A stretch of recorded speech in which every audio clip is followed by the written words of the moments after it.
And coming up on this episode of the Marty Mariner Show, got a real legend joining me in the Marty Mariner showroom today. He made his debut for the Central Coast Mariners last Saturday night against the Brisbane Roar in a fantastic 4-1 win.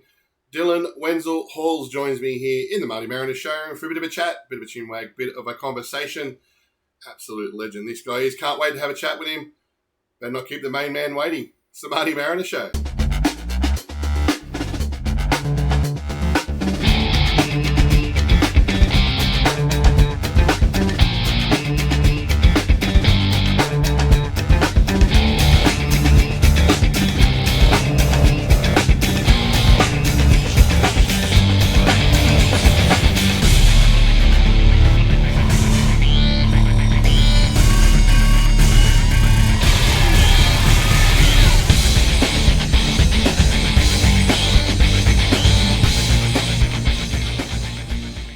And welcome back to the Marty Mariner Show. And as I said in the introduction, a very special guest today made his appearance on the weekend, and we haven't wasted any time in dragging him before a camera for a bit of a chat. Dylan Wenzel-Halls, how are you, my friend? Yeah, well, thank you. Thanks for having me.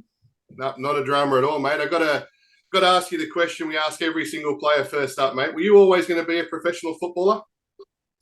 Yeah, I think from a fairly young age, I was adamant that that's all I wanted to do, and it was never going to be anything else. So I had to do everything in my power to make that happen because I didn't want to be anything else. Yeah, and did you always start out as a striker? I'm going to be the man scoring the goals. Yeah, always a striker, an attacker, winger, striker. So yeah, never liked playing in defence or in goals when I was young. That's for sure. Yeah, too much work down the other end, mate. May as well sit up the front and put a few away. And idols growing up, was there any players that you sort of idolised either here or overseas? I loved David Beckham growing up. He was probably my favourite player, and he's why I'm a United fan, and that's why I supported them when I was growing up. And he's probably obviously my favourite of all time. But obviously growing up, I've loved the likes of Rooney, Ronaldo. Those three are probably my all-time favourites. But I think in terms of watching, I used to love watching Suarez and Aguero and trying to take tips and pointers from them and how they play. Yeah, it's not a bad couple of guys to be trying to copy if you want to be putting the ball in the back of the net, that's for sure. So what about your youth football? Where did it all start for you? Up in Queensland, wasn't it? Yeah, so I started off at a club called Ipswich Knights. Spent 2 years there before moving to a club called Lions, which was towards Brisbane, and spent probably close to 10 years there. Not quite 10, maybe 8 years, and then from there moved to Olympic, so a Greek club, and enjoyed my time there. That's where I made my senior debut in the NPL men's. Went to the Brisbane Roar youth team. I was there for 8. Went on to Western Pride.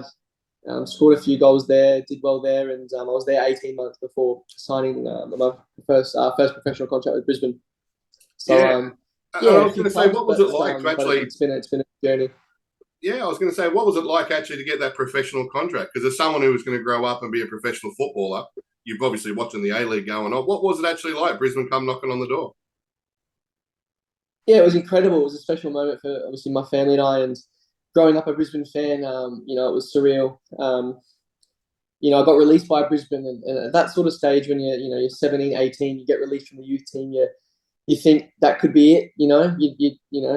That's the pathway. You go to the youth team, progress to the first team, and for me to get released at that age, I hit a bit of a roadblock, and it was a really tough time, to be fair, because I thought I may not ever get the chance again, and back then there wasn't many players going from the NPL to the A-League. It was very rare. I think the only one I can think of that really did that was Jai Ingham at the time.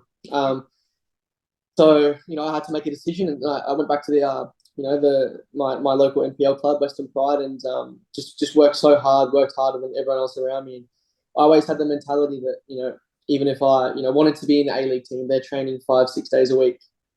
My 2 or 3 nights a week in the NPL wasn't enough, so I was really determined and made a lot of sacrifices there to train hard and work hard, and obviously scored my goals and got my move to Brisbane, and I think that was so special. But to actually get on the field and play my first minutes was the big the most surreal. Absolutely. And I've sort of read that you scored some vital goals, especially at your time at Western Pride. I think there was an 89th minute free kick that you scored in the grand final to win the silverware, and I think, Yeah, have you told the boys at the club that, step aside if there's a free kick, boys? I've got this.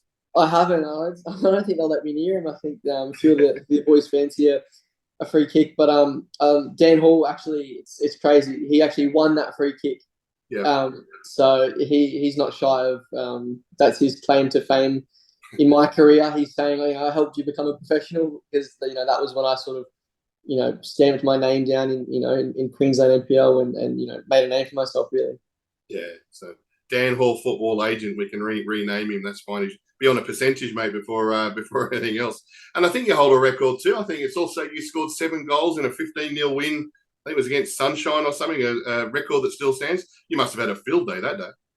I did, yeah. It was just it was incredible, really. I think I scored an early goal, and I knew, being in the NPL, I knew that what was going to get me noticed and recognised to move to the A League was goals. So I'll be honest, I probably didn't prioritise the running, and I didn't prioritise much else other than just getting in those positions to score. So when I scored the first, I remember I ran to the back of the net, picked the ball up, went again, and it was 7 times I ran back into the net, picked the ball up because I was just thinking to myself, there's goals here for me, and the more I score, the better it looks. So yeah.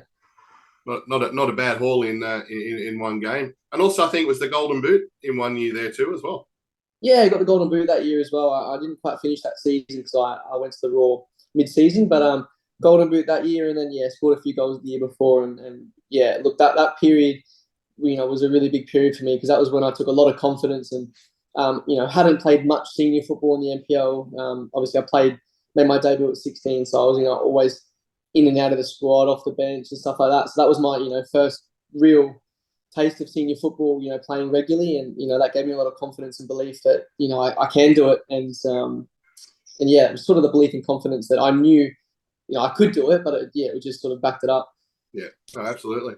So you finish up at Brisbane and you end up moving to Western. Yeah. How did that move all come about? Because obviously that's not just a move to another club, but it's moved to another state as well. Yeah, obviously, it was a big decision, to move away from, my hometown club, my family. My girlfriend packed up as well and moved away from her family and her friends. So it was a massive decision to move to obviously Western United, and it was a decision that I thought was going to be best for my football. And at the end of the day, I walked away with a championship winning medal, and it was a successful time there.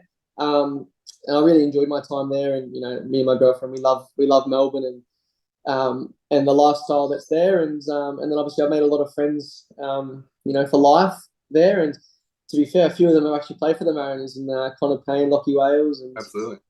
So yeah, good guys. So that was a really, really good experience and an enjoyable one as well. And yeah, it was successful. Did you find any difference? Because obviously when you started with Brisbane, they'd been around since the start, an established club. Western, a brand new club coming in. Was there a difference as a player playing for those two different, I guess, clubs, one new, one with a bit of an established history?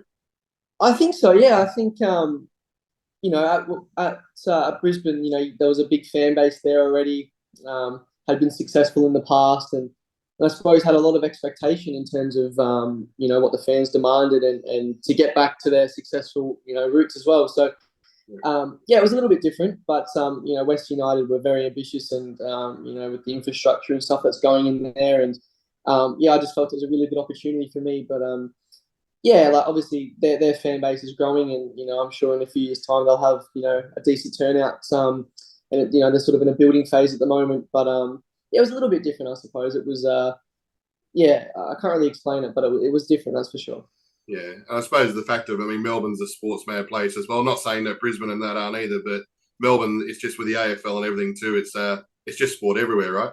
Melbourne's got everything going on. You've got the NRL, AFL, you've got the F1, you've got the tennis that comes there, you've got cricket that's on, you've got concerts. There's just so much going on in Melbourne. It's such a busy little hub, and they're sports mad down there as well. Yeah, that's fantastic. And of course, as you mentioned too, a championship winning year, plenty of appearances for yourself. I think you played in all 4 of the final series. Coming into that final series, to me, I've been a fan, I've said it, that, through your Brisbane days, but you were one of those players that you just thought through the finals was just going to step into that next level and be a major part of any successes. How did it feel coming into the finals in the buzz must have been absolutely massive down there at that time? Yeah, like it was obviously a tricky period for me because I played the first few games and then didn't really play Yep. a whole lot in between that period.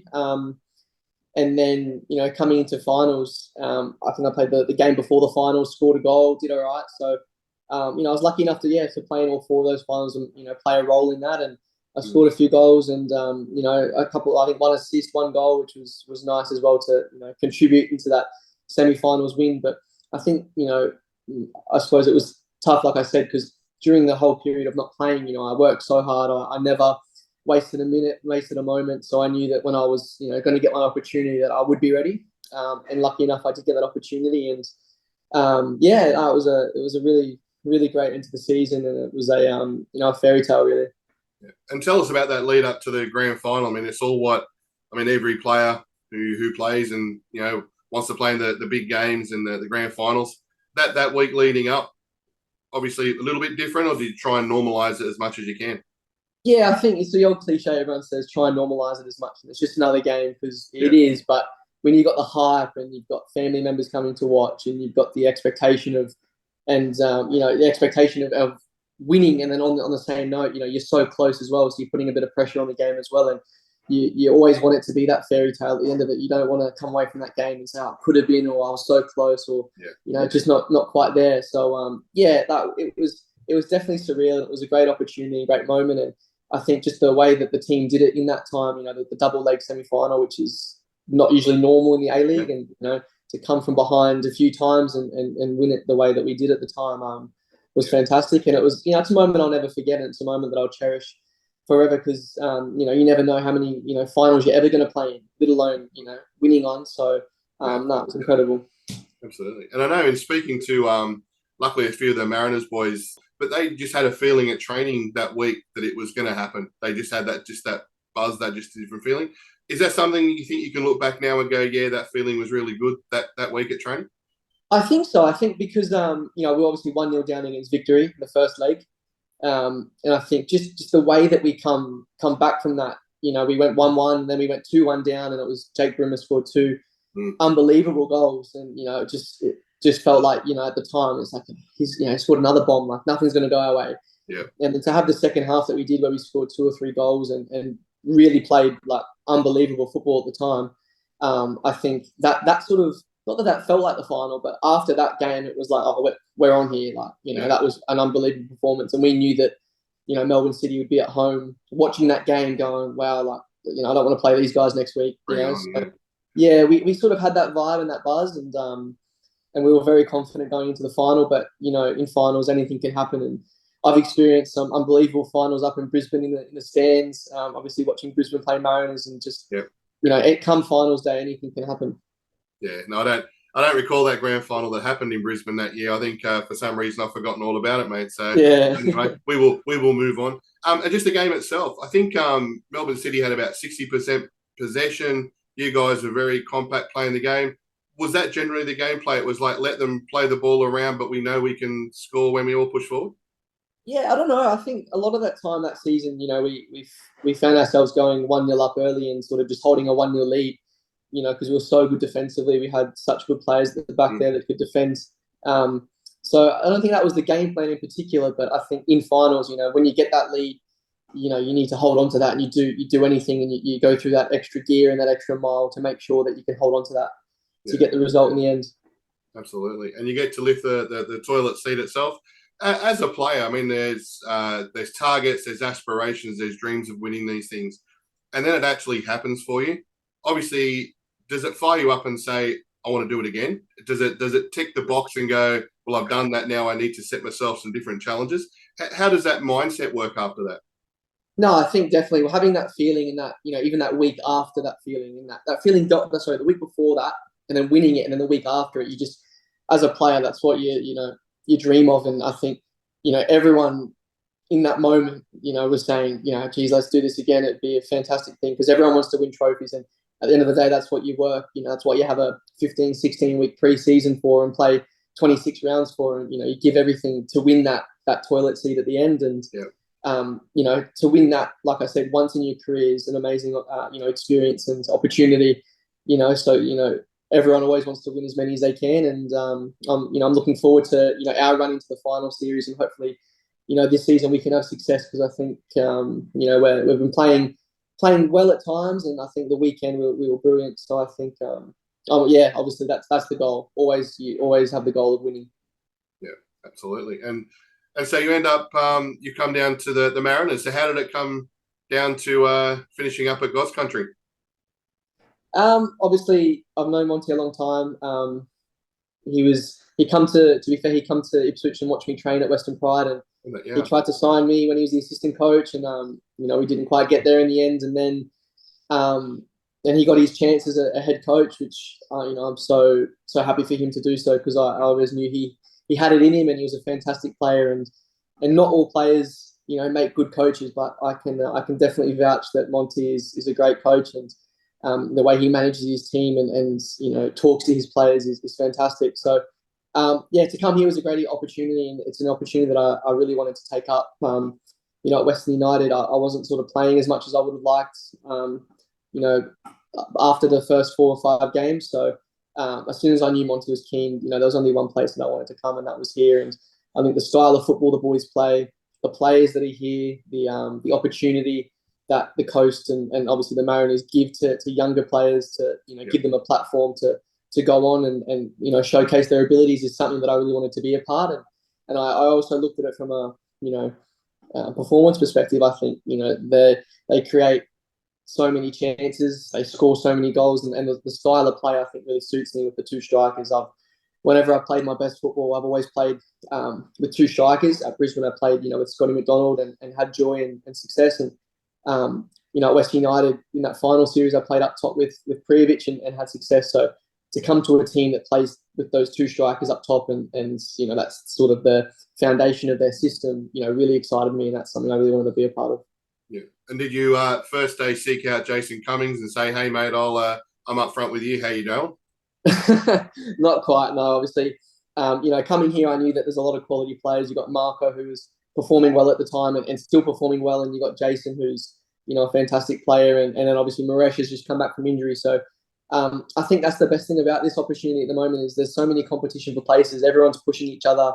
You got Benny out wide and Sammy, but you got also Christian coming through, pushing for places, and I think that's the sign of a successful team, is when you got so much competition for places. So that's another headache that the manager has, but it's a good headache to have. Oh, absolutely. Any coach would love to have the kind of resources, I guess, and the options that we've definitely got in the club at the moment. Come to the club, injury first up, couldn't quite get on the putt. That must have been a bit gutting to come in that way.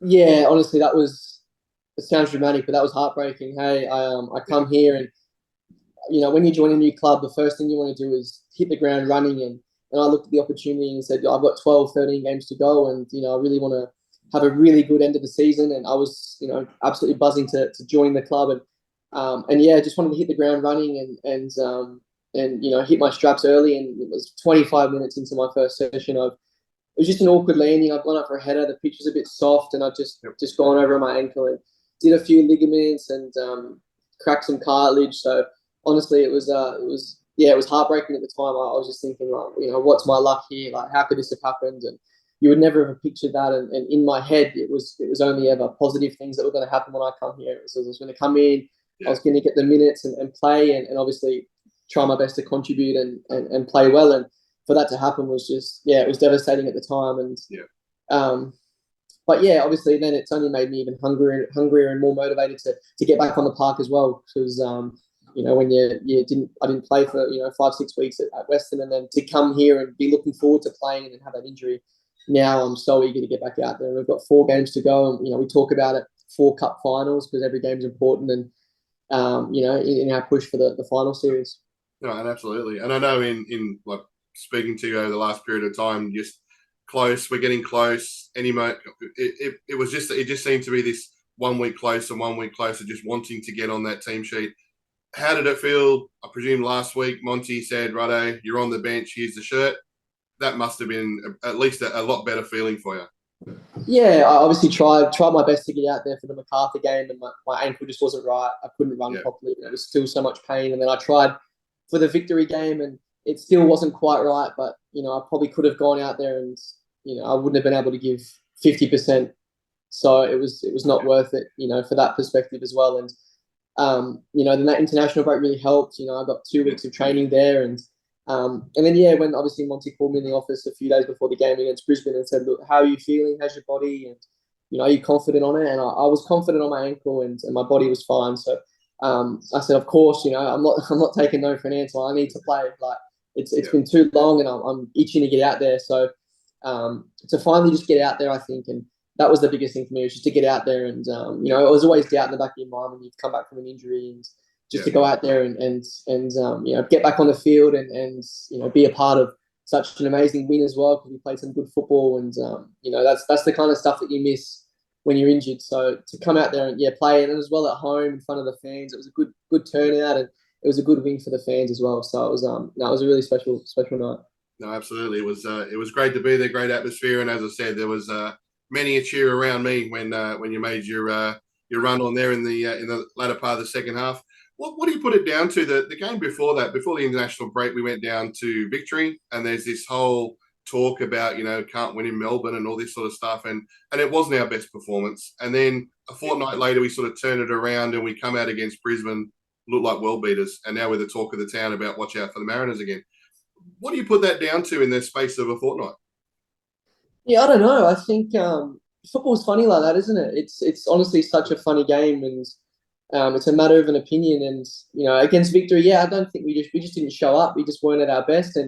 And Victory are a very good team, and they have a lot to play for. They're fighting to push and make a push for the six. And they're a great team with fantastic players. So that if you give them a sniff, they've got the players to be able to beat anyone on their day. So I don't think you can put a finger on it exactly, but I think the game against Brisbane, we had 2 weeks to sort of boil on that loss and sort of fix things. And a lot of other clubs got a lot of time off, and Monty and Serge are like, nah, no time off in this break. You're coming in, we're working hard, and we're gonna fix that sort of poor performance against Victory and put that behind us, but also keep that in the back of their minds as fuel for this next game. And the boys come out, I think it was in the first 20 minutes, it was like a 5-minute period where we scored 2 or 3 goals. So, I don't think you can put your finger on it exactly what it was, but that's sort of the standard for the season. I think now for the rest of the season, really, that Brisbane game, and I think we can still get better from that, because I still think we weren't even at our best. So I think we can definitely improve on that. Absolutely. And just finally on the move to the Mariners, was there anything that surprised you when you turned up at the club? I mean, being at Brisbane, big city, Melbourne, big city, you turn up at the Mariners. There's the palm trees, there's the sauce bottles, there's Marvin running around the joint. But was there anything that surprised you that you went, I'm actually surprised by this?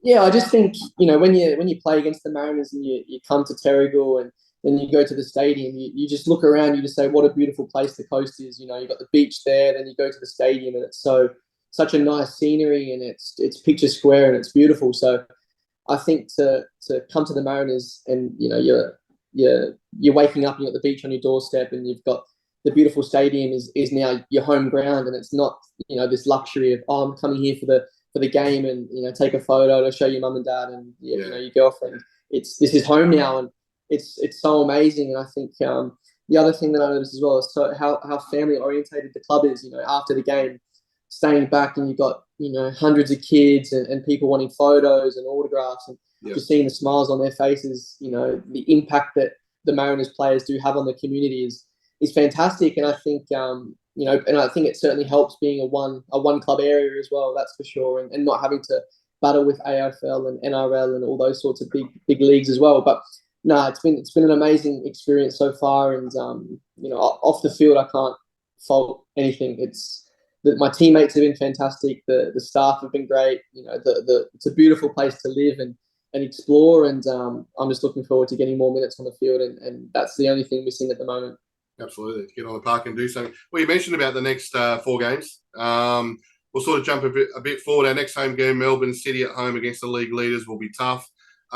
You've probably heard already or know that we play the Jets away in the F3 derby. Absolutely massive for the club, whether it's an important game or not. They're always important. And then we finish off with Adelaide. And Adelaide, which they seem to be one of the form teams at the moment. But next up, we've got Western.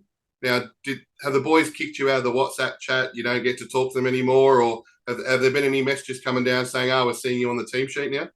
No, not to be fair, actually. Obviously, I got kicked out of the WhatsApp group a while ago, but no, they're all really nice guys down at Western United, and from the owner to the CEO, football director, all those sorts of people behind the scenes are fantastic, and I got along really well with the players. So they were really supportive of me, obviously leaving and pursuing another opportunity, and it'd be nice to see a few familiar faces, but we're going down there to get 3 points, and like I said, every game's a cup final for us now because we want to be successful this year, and for us to be successful, these next 4 games are important to finish as high as we can on the ladder, and they're going to be tough games. Western United, are out of the 6 at the moment, but on their day, they're a very good team.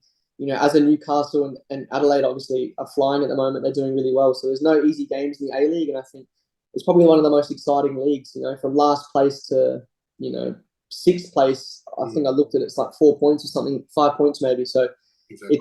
It's incredibly close, and anyone can beat anyone. So that's why it's obviously important that we leave no stone unturned, and for these next 4 games, show up and give our all, and see how we finish. Absolutely, and I know it's very much we'll focus on our own game and get our own points, and whatever happens around us happens. But you just touched on it then. I can't remember an A-League competition where we've had so many teams still in contention for the 6th. As you said, pretty much every game that is being played by every club is going to affect the division in some way, right? Well, that's right. Yeah, like I said, it's so tight at the moment, and you can't really afford to drop points, especially later on. This next 4 games, everyone's pushing, and everyone's pushing for finals, and everyone's giving their all to pick up those points. So it's going to make for a competitive next 4 rounds, for the whole league. And obviously it's exciting for us because we've got some exciting games coming up. We get to challenge ourselves against the league leaders and then 2nd place Adelaide, and we've also got the derby coming up, and derbies are always great, and it'll be nice, for me to experience that as well. Yeah, absolutely, mate. Well, look, I'm a massive fan, as I've told you many a time, and I couldn't believe it when they said we've actually signed you. I'm like, yes, this is fantastic. The first thing is we have to get him on the show. Mate, best of luck. I hope you get more minutes. That'll be the best thing for me. And as you said yourself, to get on the park now would just finish off that dream, if you like, and get your first goal for the Mariners. I'm sure we'll all be behind you for that. And all the best in this run into the semi-finals, mate. Thank you. No, I appreciate that, and I obviously appreciate everyone, being so kind to me when I'd signed. And it's an amazing opportunity to come on the coast, and I think it's a club with such history as well, and having so much success.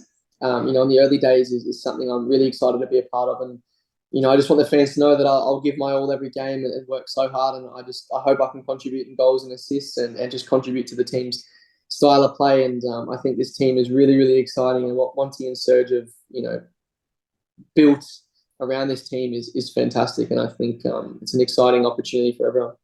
Absolutely, mate. It's great to have you on board, and we wish you all the best. Thank you. I appreciate it. See you against Melbourne City. See you soon.